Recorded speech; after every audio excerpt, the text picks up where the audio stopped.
కృష్ణా జిల్లా తిరువూరు నుంచి తెలంగాణకు వెళ్లే మార్గంలో కోకిలంపాడు వంతెనపై కట్లేరు వాగు ఉధృతంగా ప్రవహిస్తోంది. అప్రమత్తమైన అధికారులు జేసీబీ సహాయంతో బ్రిడ్జి వద్ద చిక్కుకున్న చెత్తను తొలగించారు. ఆ మార్గంలో రాకపోకలను నిలిపివేశారు. వర్షాలు పెరిగే అవకాశం ఉందన్న సమాచారంతో రెవెన్యూ పోలీస్ అధికారులు సంయుక్తంగా రక్షణ చర్యలు చేపడుతున్నారు. పూర్తి వివరాలు మా ప్రతినిధి జయప్రకాష్ అందిస్తారు. రాష్ట్రంలో కురుస్తున్న వర్షాల కారణంగా తిరువూరు కోకిలంపాడు వెళ్లే రహదారిలో ఉన్న వంతెన పైన కట్లేరు వాగు పొంగి పొర్లుతుంది. ప్రస్తుతం మనం చూస్తున్నాము ఈ కట్లేరు వాగు వంతెనని. ఇప్పటి కొద్దిసేపటి వరకు ఈ వంతెన మీదుగా ఉధృతంగా ప్రవహించింది. అయితే స్థానికంగా ఉన్నటువంటి రెవెన్యూ అధికారులు పోలీసులు అప్రమత్తమై వెంటనే జేసీబీ తోటి దీనికి చిక్కుకున్నటువంటి తుట్టును బయటికి తీయటంతో ఇది ప్రస్తుతం ప్రవహిస్తుంది. అయితే ఈ ప్రవాహం అనేది పెరుగుతూ పోతుంది. దీంతో ఇంకా చాలా జాగ్రత్తగా ఉండాలి. మళ్ళీ ఈ ప్రవాహంలో కొట్టుకొచ్చిన తుట్టు అడ్డుపడుతుంది. మళ్ళీ ఉధృతంగా దీని మీదకి వచ్చే అవకాశం ఉంది. కాబట్టి వెంటనే సహాయ చర్యలు చేపట్టేందుకు జేసీబీని కూడా పక్కనే ఉంచారు. దాంతోపాటు అధికారులు కూడా ఇక్కడే ఉండి ప్రత్యక్షంగా పర్యవేక్షిస్తున్నారు. ప్రస్తుతం మనతోటి తహసీల్దారు బుల్లిబాబు గారు ఉన్నారు. వారిని అడిగి తెలుసుకుందాం. చెప్పండి సార్, ఇక్కడ ముంపు ప్రాంతాలు ఏవేవిగా మీరు గుర్తించారు? నాలుగు కాజ్వేస్ మీద ఓవర్ఫ్లో అవుతున్నాయండి. ప్రస్తుతానికైతే ఈ కాజ్వే మీద వాటర్ పొద్దున్న వెళ్ళినాయి, తర్వాత ఆగిపోయినాయి, కింద నుంచే వెళుతున్నాయి.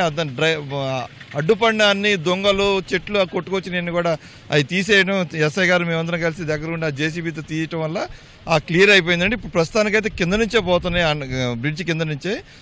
పైనుంచి లంకాసాగర్ అని చెప్పని పెనుబల్లి మండలం ఖమ్మం జిల్లా నుంచి 15,000 క్యూసెక్లు వాటర్ వస్తున్నాయని మాకు సమాచారం వచ్చింది. డిఈ గారు మాట్లాడారు. ఆ వాటర్ వస్తే ఈ కాజ్వే పైకి బ్రిడ్జ్ పైకి వచ్చే అవకాశం ఉంది. చుట్టుపక్కల కోకిలంపాడు అనే విలేజ్కి ఏమీ టచ్ అవ్వదు. ఈ వరద ముంపు వల్ల గ్రామాలకు ఏమీ టచ్ అవ్వదు. కాజ్వేల కింద నుంచి కాజ్వే పైనుంచి పోవడం తప్పితే రాకపోకల మటుకు బ్రేక్ చేశాము.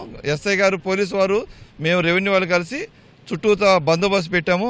ఎటువంటి వెహికల్స్ రాకుండా, పబ్లిక్ కూడా రాకుండా, గ్రామాల్లో కూడా ట్రంక్ ద్వారా తెలియజేసాము. పొరపాటును కూడా ఈ వెంపుకు రావడానికి వీల్లేదని చెప్పని.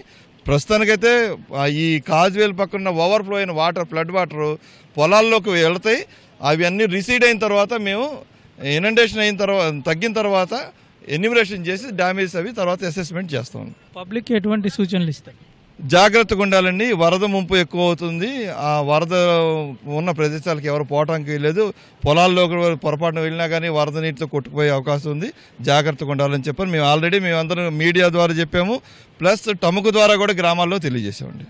ఇది మొత్తం మీద అధికారులు చెప్తుంది. ఎటువంటి ప్రాణ నష్టం జరగకుండా ఉండేందుకు ఇప్పటి వరకు సమాచారం ఉన్నటువంటి అన్ని రహదారులు దిగ్బంధనం చేశాము. దాంతోపాటు రవాణా సౌకర్యాలకి వాళ్ళకి ప్రత్యామ్నాయ మార్గాల్ని కల్పించాము అని చెప్తున్నారు.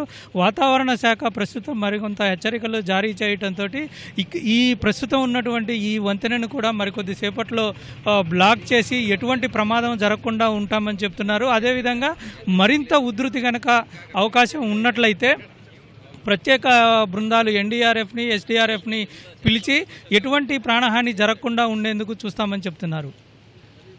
కెమెరామెన్ శేషుతో జయప్రకాష్, ఈటీవీ న్యూస్, తిరువూరు, కృష్ణా జిల్లా.